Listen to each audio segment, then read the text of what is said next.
Hi, my name is Sheila Willis of Impact Tourism, the developer of the History Check mobile app. Welcome to History Bytes, your daily dose of Alberta historical trivia, brought to you in partnership with Belt Drive Betty Media and the Canadian Motorcycle Tourism Association. You can register to answer the questions for a shot to win prizes, or just take the quiz to satisfy your own brain power.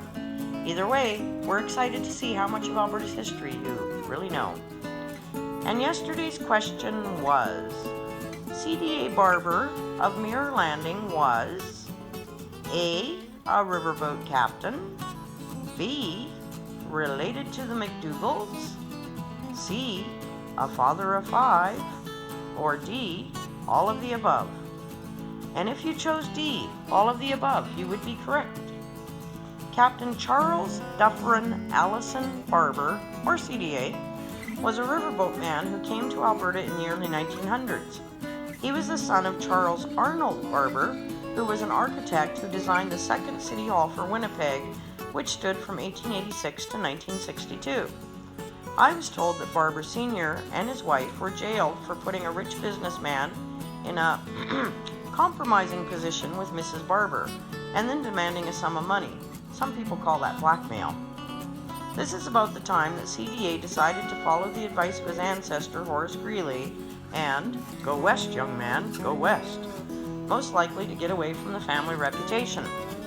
He came to the Athabasca area and soon filed a homestead claim for the Mirror Landing site. Mirror Landing was on the major route to the north via the Athabasca and Lesser Slave Rivers. It boasted all sorts of conveniences for travelers and had about 30 to 40 businesses. It was a steamboat stop of the Northern Transportation Company, of whom CDA was involved with James Cornwall, or Peace River Jim. Now, as young people do, CDA fell in love. His chosen was Nellie Young. Now, remember that back in the day, your social standing made a difference in who you associated with, let alone married. Nellie's parents were Harrison Young and Elizabeth McDougal Young, and her grandparents were George and Elizabeth McDougal. Think Morley, Alberta, and the McDougal United Church in Edmonton. It would never do that Nellie, a member of such a prominent family, should marry a steamboat captain whose parents were in jail. What a scandal!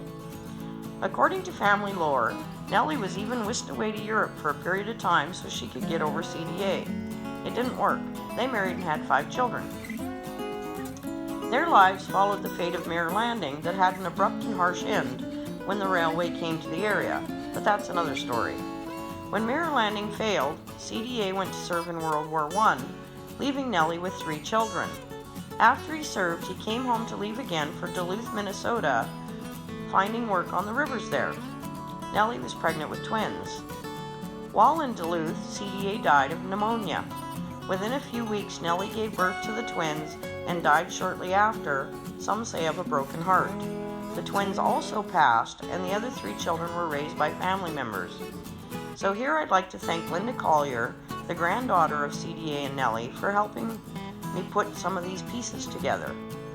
And tomorrow's question is, the ED and BC Railway was also known as A. Exclusive Destinations and Beautiful Country, B.